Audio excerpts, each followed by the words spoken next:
Balimau kanga mobili binani ko bina jaraka mogo bora ko de jini. Aywa janfa wɛrɛ bɛ kala bɛ Mali contre la Mali ni Lajinɛ frontière la. Jugu bɛ fɛ ka Mali ni Lajinɛ bila ɲɔgɔn na. An ye Lajinɛ ka dɔw bɔlen Lajinɛ sɔrɔsi dɔw bɔlen ko Mali donso dɔw ye marifa ci olu la.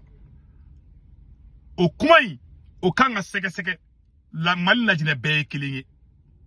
Mali donso ka fɔ k'a bɛ marifa ta ka ci Lajinɛ sɔrɔsiw la. Jugu dɔw de kɛlen bɛ sɔrɔ ka taa nin baara kɛ ka donso fini don. Donc an b'a fɔ an balima Lajinɛkaw ɲɛna an bɛna nin ko ɲɛɲini. Vraiment. O ye information sabanan bɛ ko Mali sɔrɔsiw ko fili dɔ kɛra dɛ. An ma confirmation ba sɔrɔ. Ko mɔgɔ dɔw tun bɛ kɔɲɔ la san. Ko an ka drone taara ka taga o kɔɲɔkɛlaw bɛɛ faga. Bon an ma confirmation sɔrɔ. Mais a bɛ réseau fan bɛɛ.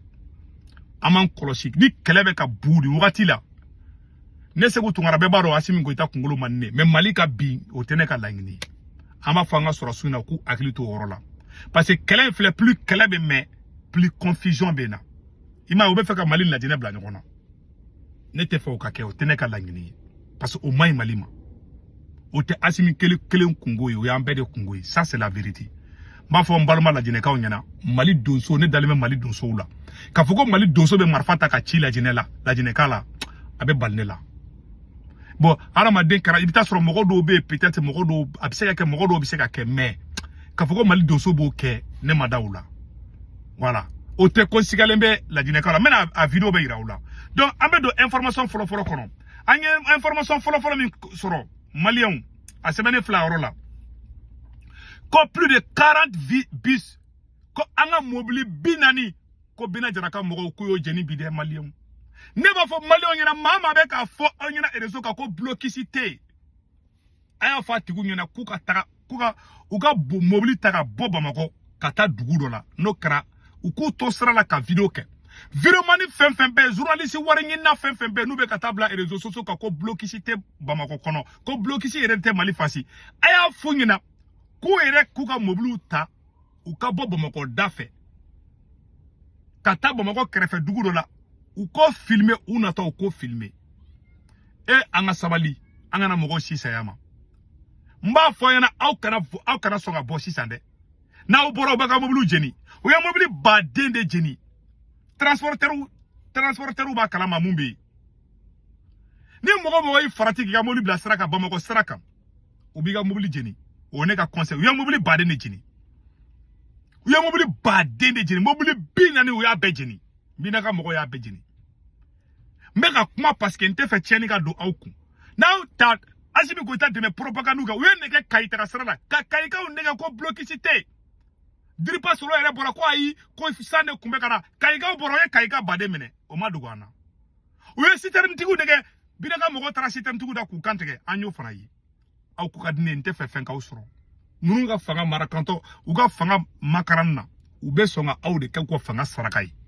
Aw bɛ bɔ dɔrɔn u bɛ taa faga u b'a ka mobiliw jeni ninnu tɛna ka mobiliw sara journaliste ngalontigɛla minnu bɛ ka taa bila u ka pages kan ani a vidéo mani piyapiyalen kiri karaw marmitologue ninnu wari ɲinina ninnu hɔrɔnkolo dabakolo ninnu u tɛ malo u tɛ miiri u t'a dɔn ko den de b'u bolo olu de bɛ ka walifa dɔw bila olu ka t'u yɛrɛ di terroriste ma ka t'u faga u yɛrɛ t'a kɛ u den t'a kɛ u muso t'a kɛ parce que malangolo de don maa maa b'i somɔgɔ fɛ i b'i muso fɛ i b'i den fɛ i b'i yɛrɛ fɛ i man ka bɔ ka ngalon tigɛ i dun b'a dɔn mɔgɔninfin ni bɛ se ka to ko min na aw bɛɛ bɛ ko nkalon tigɛ aw mɔgɔ kelen de bɛ tila ka bɔ tuguni k'a fɔ ko mɔgɔ minnu bɛ bɔ ka tiɲɛ fasi min na k'olu ye fasodenjugu ye aw dabara mɔgɔ jumɛn ni ci aw de citerne bolaw nɛgɛ kɔrɔ ka ɲi ko tout va bien ko l'armée monte en puissance mɔgɔ joli sara n b'a fɔ bɛɛ k'i kɔlɔsi i yɛrɛ la n'a y'aw ta Asimi Goyita dɛmɛbagaw fɛ a bɛ bila fili la u dalen bɛ u ka salɔnkɔnɔnaw la u caman tɛ si hali u yɛrɛ ka so bi u yɛrɛ bɔra k'olu yɛrɛ bɛ insécurité la Bamakɔ kɔnɔ u yɛrɛ y'a fɔ Bobo Mabel ninnu ko ayi k'olu sarannen b'u ka vie u y'a yira ko Asimi tɛ sara u y'a yira ko insécurité bɛ Bamakɔ yɛrɛ kɔnɔna na ko parce que k'olu ka vie menacée don ni Asimi Goyita kɛlen bɛ ka Bamakɔ sécuriser u kun tɛ bɔ k'o fɔ donc u bɛ kuma fɔ kana da si la aw kana bɔ n'aw bɔra Bina ka mɔgɔw b'a ka mobiliw jeni o tɛmɛnen kɔfɛ ka b'a la an y'o ta yɔrɔ min ko san k'an ka sɔrɔsiw taara ka taa farapu dɔ kɛ san dɛ k'an ka sɔrɔsiw ye farapu dɔ kɛ ko Mali sɔrɔsiw ye kɔɲɔkɛla dɔw faga bon cɛla n tɛ armée accusée erreur bɛ se ka kɛ mais aw b'a hakili to aw yɛrɛ la aw bɛ jateminɛ kɛ prochainement Tiana te armée bjalaki. Ndale men armée là, Philippe Bessoro. Deme bia tabaga de boulot. Mali Sorassou nga soutien ba oui. Deme bia tabaga de boulot. Vraiment j'ai vu, je comprends ça. Bon, mon kera la Guinée de ça, mena ira malien den bela jelen kan ni kumaka ina me. Ni kumaka ngene srandoni, mais c'est pas grave, ça arrive. Donc do kumana la Guinée ka do boraka kuma a anga jangan kumaka na me. Les deux Maliens, on vient, on les trouve dans notre territoire avec des boucliers pour venir recruter dans notre territoire et refusent et commencent à tirer sur nous. Voici, c'est des balles qui sont dans mon corps comme ça. Et on a retiré leurs armes, c'est leurs armes qui sont là. On va remonter l'information. Le reste là, on va gérer après. C'est leurs armes ça. C'est leurs armes. Voici, c'est leurs armements ça. C'est ça qui envoie contre nous. Voici comment c'est des balles qui sont dans mon corps comme ça. Tu vois? Ils ont tiré plus de combien de balles là-bas, mais le reste là, nous on n'a pas pu riposter contre eux. Parce que si on riposte contre eux, c'est pas bon. Notre armes, les armes qui sont avec eux, nous on a fait formation, ils n'ont pas fait. Ils ont tiré sur nous, mais nous on n'a pas tiré sur eux. On a fait formation, on a pu les maîtriser et retirer l'arme. Le reste là, les chefs vont décortiquer. Bon, Abela Djele Kumaka mais 6 ans, n'est-ce pas? En Balma la Guinée cadre de Boraka Kuma. Mais moufo, Balma la Guinée Kaonyana. Man la Guinée Bé Jamana Kelindi. Ne Segu Tungara, ne Togoma et Kankan Seguba. C'est-à-dire que Guinéen Kalinde Katena, Africain Beka. La Guinée Ka de Kadine quoi, Walaï. La Guinée Kao, me son ataka Moussouflananta la Guinée. Nanga dabla wala sini.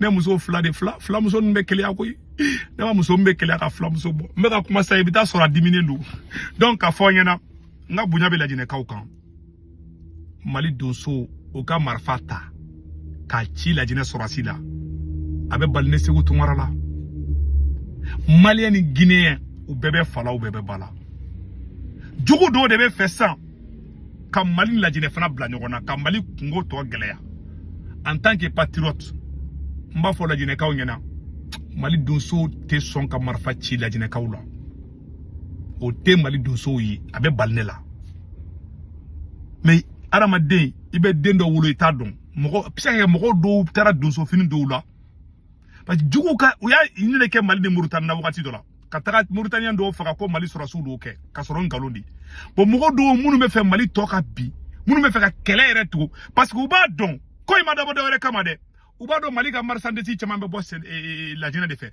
Donc, qu'elle crée, Diago a créé de créer Mali la Guinée ça pour que la Guinée fasse la frontière fermée. Pour que ça nous fait faire la frontière qu'elle de Wouli Mali la Guinée.